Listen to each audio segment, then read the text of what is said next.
Right welcome to big TV digital exclusive. Manchu ఫ్యామిలీలో వివాదాలు కొనసాగుతూనే ఉన్నాయి. ఆస్తి పంపకాల మీద చర్చలు జరుగుతూనే ఉన్నాయి. ఇదే పరంగా మనం చూస్తున్నట్లయితే మంచు ఫ్యామిలీలో ఇంకా కొనసాగుతూనే ఉంది. దుమారంగా మారుతుంది వీళ్ళ వివాదాలు. ఆస్తుల పంపకాలపై రకరకాలుగా చర్చలు కూడా కొనసాగుతున్నాయి. ఇదే విధంగా మోహన్ బాబు ఆస్తుల విలువ దాదాపు 600 కోట్ల పైమాటే ఉంటుందని కూడా ఇప్పటిదాకా ఇన్ఫర్మేషన్ ఉంది. ఇటీవలే వివాదాల నేపథ్యంలో పంపకాల గురించి టాపిక్ వచ్చినప్పుడు ఎలా చేస్తారన్న దానిపైన జోరుగా ప్రచారం జరిగింది. అయితే ఇప్పటికే జల్పల్లి నివాసం నుంచి మనోజ్ను ఖాళీ చేయించాలంటూ మోహన్ బాబు ఫిర్యాదు చేశారు. ఇది మనందరికీ తెలిసిందే. అయితే నిన్న లేటెస్ట్గా ఫిర్యాదు చేసిన తర్వాత ఆస్తులు మోహన్ బాబులు కష్టాజీతం. అయితే ఎవరికి ఎక్కువ ఇష్టమో, ఎవరికి నచ్చిన వాళ్లకు ఇచ్చుకోవచ్చు అని ఉంది. కాకపోతే సమానమైనగా వాటా ఇవ్వాలంటూ చట్టంలో ఎక్కడా కూడా లేదు అని కూడా చెప్పుకొచ్చారు. అయితే వారసత్వంగా వచ్చిన ఆస్తుల విషయంలో మాత్రం అందరికీ సమాన హక్కులు ఉండాలి అని చెప్పి కూడా ప్రభుత్వం నిర్ణయించింది. అయితే దీని గురించి ఏమవుతుంది? మనోజ్కు ఇది బిగ్ షాక్ తగిలేటట్టు అనిపిస్తుందా, లేదా ఆస్తులన్నీ మంచు విష్ణుకే వెళ్తాయా అన్న దీనిపైన చర్చ అయితే భారీ స్థాయిలో వెళ్తుంది. అయితే మంచు ఫ్యామిలీలో ఇంకా వివాదాలు కొనసాగుతూనే ఉన్నాయని చెప్పుకోవచ్చు. అయితే లేటెస్ట్గా వచ్చిన అప్డేట్ దాదాపు 600 కోట్లు పైమాటే ఉంటుంది మంచు మోహన్ బాబు ఆస్తి. దీని పంపకాల గురించే ఈ గొడవంతా అని అంటున్నారు. అయితే ఈ ఘటన పైన మరింత ఇన్ఫర్మేషన్ ఇవ్వడానికి మా ప్రతినిధి శ్రీపాల్ అందిస్తారు. శ్రీపాల్, చెప్పండి. మంచు మోహన్ బాబు ఆస్తులు దాదాపు 600 కోట్లు పైమాటే ఉంటాయంటున్నారు.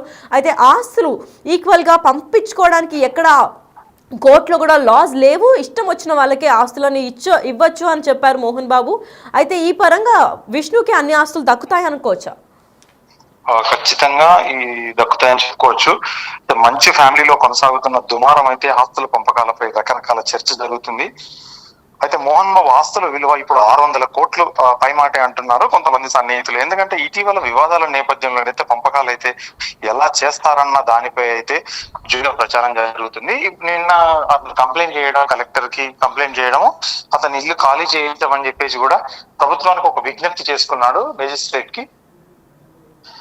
ఇప్పటికే జల్పల్లి నివాసం నుంచి కూడా మనోజ్ను ఖాళీంచాలంటూ మోహన్ బాబు ఫిర్యాదు చేయడం జరిగింది. అయితే ఆ ఆస్తులు మోహన్ బాబు కష్టార్జితం అయితే నచ్చిన వాళ్ళకు కూడా ఇచ్చుకోవచ్చు, సమానమైన వాటా ఇవ్వాలని చట్టంలో ఎక్కడా కూడా రాసి పెట్టలేదని చెప్పుకోవచ్చు. వారసత్వంగా వచ్చిన ఆస్తుల విషయంలో మాత్రం అందరికీ సమానమైన హక్కే ఉంటుంది ఖచ్చితంగా. ఎందుకంటే మోహన్ బాబు గారు ఆయన ముందు జాగ్రత్తగా చాలా వరకు ఆలోచించి చేసినట్టు తెలుస్తుంది. ఖచ్చితంగా ఇది మంచు మనోజ్ కి వర్సెస్ మంచు విష్ణుకి జరుగుతున్న యుద్ధం అని చెప్పుకోవచ్చు. ఖచ్చితంగా మంచు మోహన్ బాబు గారు ఎటువైపు ఉంటే ఖచ్చితంగా అటే ఆస్తులు వెళ్తాయని తెలుస్తుంది లక్కీ. రైట్. మరి ఇప్పుడు ఆస్తుల గురించి వివాదాలు వచ్చాయి కాబట్టి మనోజ్కు చిల్లి గవ్వ కూడా వద్దు అంటూ కూడా చెప్పుకొచ్చారు మనోజ్ ఈ వివాదంలో. మరి నిజంగా వద్దు అన్న మాట నిజమయ్యి ఇప్పుడు ఈయనకి ఎటువంటి పంపకాలు కూడా ఆస్తులు ఒక్క రూపాయి కూడా ఇవ్వకుండా గెంటేయడం అయితే జరుగుతోంది. అయితే పూర్తిగా ఇంకా ఈ ఫ్యామిలీకి మనోజ్ డిస్కనెక్షన్గా ఉంటారని చెప్పి అనుకోవచ్చా, లేదంటే కోర్టు ఇచ్చే తీర్పు బట్టి ఏమన్నా ముందుకెళ్తుందా ఈ గొడవ? ఖచ్చితంగా కోర్టు ఇచ్చిన తీర్పుని బట్టే ఉంటుంది. ఖచ్చితంగా కాస్తనైతే తగ్గాడు మనోజ్ అయితే కూర్చొని మాట్లాడుకుందాం అని చెప్పేసి కూడా ఒక వార్నింగ్ అయితే హింట్ ఇచ్చాడు. ఖచ్చితంగా ఇప్పుడు న్యాయస్థానం ఆధీనంలో ఉంది కాబట్టి ఖచ్చితంగా అతన్ని ఖాళీ చేయిస్తారనేది ఒక ముఖ్య ఉద్దేశం అని కూడా అనుకోవచ్చు. ఖచ్చితంగా ఇప్పుడు మనోజ్ ఎక్కడ ఉంటాడనేది కూడా ఖచ్చితంగా ఒక సమస్యాత్మకమైన నిర్ణయం అని చెప్పుకోవచ్చు. ఖచ్చితంగా మోహన్ బాబు ఇప్పుడు ఏం జరుగుతుంది ఎందుకంటే మోహన్ బాబు నిర్ణయం మీదనే ఖచ్చితంగా ఆధారపడి ఉంటుంది లక్కీ. రైట్. మరి ఇప్పుడు మోహన్ బాబు తరపున అంటే మోహన్ బాబు క్లారిటీ ఇస్తూనే వస్తున్నారు. అయితే మంచు విష్ణు దీనిపైన ఏమైనా స్పందించడం జరిగిందా? ఖచ్చితంగా ఇంతవరకు ఎవరు స్పందించలేదు, సన్నిహితులు కూడా ఎవరు స్పందించలేదు అని చెప్పుకోవచ్చు. మంచు మనోజ్ కూడా ఇంతవరకు అయితే ఏమీ స్పందించలేదు. ఖచ్చితంగా అయితే న్యాయస్థానం ఆధీనంలో ఉంటుంది. రేపు సోమవారం కాబట్టి ఖచ్చితంగా పిటిషన్ అండ్ మెజిస్ట్రేట్ ఒక ఖచ్చితమైన నిర్ణయానికి అయితే ఆదేశాలు అయితే ఖచ్చితంగా జారీ చేస్తారు రేపు. మరి శ్రీపాల్, ఇప్పుడు మంచు మోహన్ బాబు చెప్పిన పరంగా మనం చూసుకున్నట్లయితే నచ్చిన వారికి ఆస్తి ఇవ్వచ్చు అని అన్నారు. అయితే సమానంగా ఇవ్వాలని లేదు అంటే నచ్చిన వాళ్ళు మరొకరు అంటే విష్ణు మాటలో కూడా మనం ఇదివరకే విన్నాము. పెద్ద కొడుకుగా తనకన్నా వినయ్ అనే వ్యక్తిని అంటే బయట వేరే ఫ్యామిలీకి చెందిన వినయ్ అనే వ్యక్తిని తను పెద్ద కొడుకుగా చూస్తారని. మరి వీళ్ళ ఆస్తిలో విష్ణు తర్వాత వినయ్కి ఏమన్నా ఇచ్చే అవకాశాలు ఉన్నాయంటారా? ఖచ్చితంగా అది వినయ్కి ఇస్తారా, లేదంటే మంచు మనోజ్కి ఇస్తారా, విష్ణుకి ఇస్తారా, లేదంటే లక్ష్మికి ఇస్తారా, మంచు లక్ష్మి గారికి అని ఎవరి ఆస్తి ఇస్తానన్న నిర్ణయం అయితే ఖచ్చితంగా ఫైనల్ గా మోహన్ బాబు గారు ఇప్పుడు లైవ్ లో బతికి ఉన్నారు కాబట్టి ఖచ్చితంగా తన నిర్ణయం మీదనే ఆధారపడి ఉంటుంది. ఖచ్చితంగా తన సంపాదన తన కష్టార్జితం కాబట్టి ఖచ్చితంగా తన నిర్ణయం మీదనే ఆధారపడి ఉంటుంది.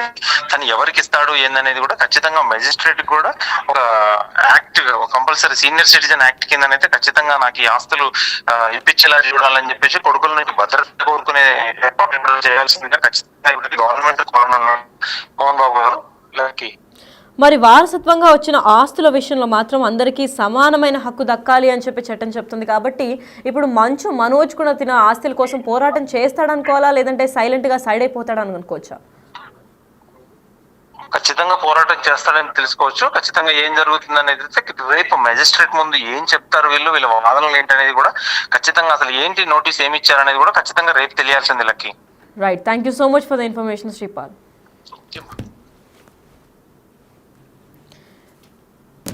ఎస్, అయితే మంచు మనోజ్కు బిగ్ షాక్ తగిలినట్టే అవుతుంది. ఎందుకంటే ఆస్తులన్నీ కూడా విష్ణుకే అని చెప్పి ప్రచారాలు అయితే జోరుగా కొనసాగుతున్నాయి. అయితే ఇదే నేపథ్యంలో మంచు ఫ్యామిలీలో గత కొన్ని రోజులుగా కొనసాగుతూనే ఉంది ఈ దుమారం.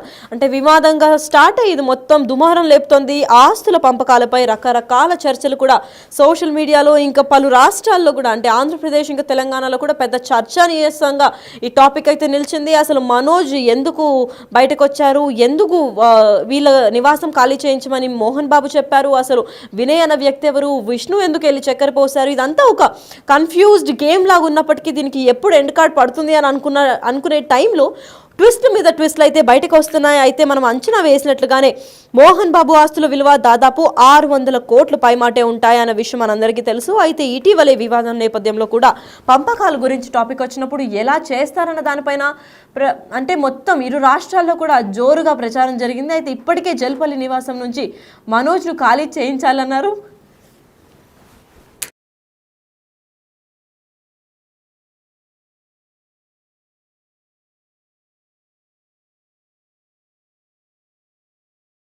సినిమా తీస్తున్నారు, దానికి 200 కోట్లు ఖర్చు పెడుతున్నారు, అది ఎక్కడి నుంచి వస్తుందని కూడా తెలియట్లేదు.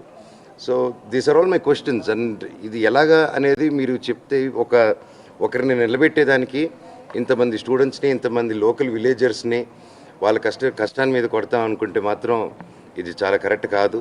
ఇది కూర్చొని మాట్లాడదామని నేను పిలుస్తున్నాను, కానీ ఎవరు రావట్లేదు. అండ్ నేను పారిపోవట్లేదు, నాకు సిగ్గు తలంచుకొని పారిపోవట్లేదు, భయపడి నేను పారిపోవట్లేదు. నేను ఎక్కడ పిలిచినా వస్తాను, మీరు టీవీ ఛానల్కి పిలిచినా వస్తాను, ఎక్కడికి పిలిచినా వస్తాను. నేను కూర్చొని ఎవరితోనైనా మాట్లాడతాను. నేను ఏ తప్పు చేయలేదు. ఇది ఆస్తి గొడవలు కాదు. ఈ పోరాటం ఇది నా స్టూడెంట్స్ కోసం, మా విలేజర్స్ కోసం, మా బంధువుల కోసం అక్కడ. Thank you. అండ్ ఇంకోటి అండి, అండ్ ఇప్పుడు మీరందరూ చూశారు, ఎందుకంటే ఈ టోటల్ ఎపిసోడ్లో వాళ్ళు అబద్ధాలు ఆడుతున్నా దొరికిపోతున్నారు. ఎందుకంటే ఈ టోటల్ ఎపిసోడ్లో మీరందరూ కవర్ చేస్తూనే ఉన్నారు. ఆ రోజు నేను డీజీపీ గారి ఆఫీస్ నుంచి మా ఇంటికి వచ్చేసరికి మా పాప ఇంట్లో ఉన్నది. సో ఆ ఇష్యూ వల్లే లాక్లే వేసుకొని మా పాపని కారు ఎక్కించి బాడీ గార్డ్స్తో సిటీకి పంపించేద్దాం ప్లాన్లో ఉన్నారు. నేను ఆ పసిబిడ్డకలు అవ్వకూడదని చెప్పేసి ఆ రోజు అందరి ముందే గేట్లు దోసుకుంటూ లోపలికి వెళ్ళాను. సో ఇది మీ ముందే జరిగింది, నన్ను ఆపారు. ఇప్పుడు నేను తిరుపతికి వెళ్ళినప్పుడు తిరుపతిలో యూనివర్సిటీకి వెళ్ళక్కర్లే, ఓకే దాని మీద వాళ్ళు తెచ్చుకున్నారో కోర్టు చూసుకుంటుంది. కాకపోతే లోపల నా ఇల్లు ఉంది, నా వస్తువులు ఉన్నాయి. ఆ బేసిక్ రైట్ కూడా ఇవ్వకపోతే ఒక మనిషికి నేను ఏం చేశాను, దానికి ఏం చేశానే బాబు చెప్పండి అంటే దాని క్వశ్చన్కి ఆన్సర్ ఉండదు. సో ఓకే నేను మా ఇంటికి రానిట్లేదు, ఓకే పోనీ పెద్దల పండుగ మా తాత నాన్న సమాధానం దండం పెట్టుకుని వెళ్తారంటే దానికి బౌన్సర్లకు సుమో తీసుకొచ్చి అడ్డు పెట్టడం, కర్రలతో దిగడం మీరు చూశారు. అండ్ వాళ్ళు ఇప్పుడు అక్కడ ఇంకో ఎఫ్ఐఆర్ కట్టారు. నేను గేటు దూకారంట. అక్కడే సిఐ గారు అందరూ పోలీస్ ఆఫీసర్లు ఉన్నారు, మీ బృందం మన ప్రెస్ బృందం మొత్తం ఉండింది అక్కడ. గేట్ ఎవరో ఎక్కి దూకి వాళ్ళు గేట్ ఓపెన్ చేసి నేను నడుచుకుంటూ లోపలికి వెళ్ళాను. అంతేగాని నేను గేట్ ఎక్కి దూకాను, నేను ఎవరన్నా కొట్టరాని చోట కొట్టాను ఆ గేట్ ఎంటర్ అయ్యేటప్పుడు. ఇంకే నోటికి అబద్ధం వస్తే పక్కన ఎవడ ఏ సలహా చెప్తే అది రాసుకుంటే వెళ్ళి లాస్ట్లో ఒక సైన్ పెట్టడం, ఎఫ్ఐఆర్ రేజ్ చేయడం. ఢిల్లీ సుప్రీంకోర్టు నుంచి కేసులు పెట్టారు, ఢిల్లీ హైకోర్టు నుంచి కేసులు పెట్టారు, హైదరాబాద్ హైకోర్టులో అన్ని కోర్టులు, తిరుపతిలో ఎన్ని కోర్టులు ఉంటే అన్ని కోర్టులు, ఎన్ని చోట్ల నుంచి పెట్టాలో అన్ని చోట్ల నుంచి పెట్టేశారు. చంద్రమండలం కూడా వెళ్ళి పెట్టుకోమనండి. నేను మాత్రం న్యాయం కోసం పోరాడతాను. ఎవరిని వదిలేదే లేదు, సమస్య లేదు, కూర్చొని మాట్లాడేంత వరకు. ఇప్పుడు మోహన్ బాబు గారు ఏంటంటే సీనియర్ సిటిజన్ యాక్ట్ ప్రకారంగా నా ఆస్తుల్లోకి మీరు అందరూ ఎంటర్ అయ్యారు, ఖాళీ చేయించండి, వేకెట్ చేయించండి ఫిర్యాదు చేశారు. సో మెజిస్ట్రేట్ మీరు ఏం చెప్పారు? మెజిస్ట్రేట్ మీతో ఏం మాట్లాడింది సార్? అదే మెజిస్ట్రేట్ గారికి ఇదే చెప్పాను ఎగ్జాక్ట్లీ. ఇప్పుడు మీకు ఏదైతే చెప్పానో ఇదే నిజం చెప్పాను. అంటే ఇంట్లో నేను రానిట్లేదని, ఇంట్లో నేను చేయట్లేదని, అది చెప్పేదానికే కామెడీగా ఉందండి. అది నేనెందుకు రానియకుండా ఉంటాను? మీరందరూ హ్యాపీగా రండి, నేను రానికపోతే. సో ఇదంతా ఫాల్స్ అలిగేషన్స్. స్టూడెంట్స్ కోసం నిలబడినందుకు ఇది చేసేది.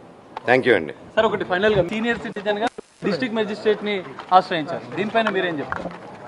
ఇట్స్ ఫాల్స్ అలిగేషన్ అండి. అండ్ దాని ప్రకారం ఇట్స్ ఎ కొలాబరేటివ్ కాంట్రిబ్యూషన్. నేను 10-12 సినిమాలు చేశాను ప్రొడక్షన్లో, లక్ష్మీ ప్రసన్న పిక్చర్స్కి, 24 ఫిల్మ్ ఫ్యాక్టరీకి. బట్ నేను ఏదైనా రూపాయి తీసుకున్నాను వాళ్ళ దగ్గర. అండ్ ఈవెన్ క్యాంపస్ కానీ ఏది కానీ బిల్డ్ చేసుకోవడానికి everybody's contribution is they. It's not ఇది అక్క కాంట్రిబ్యూషన్ ఉంది, అన్న కాంట్రిబ్యూషన్ ఉంది, నా కాంట్రిబ్యూషన్ ఉంది, మా బంధువుల కాంట్రిబ్యూషన్ కూడా ఉంది ఈ సంస్థ బిల్డ్ అయ్యేదానికి.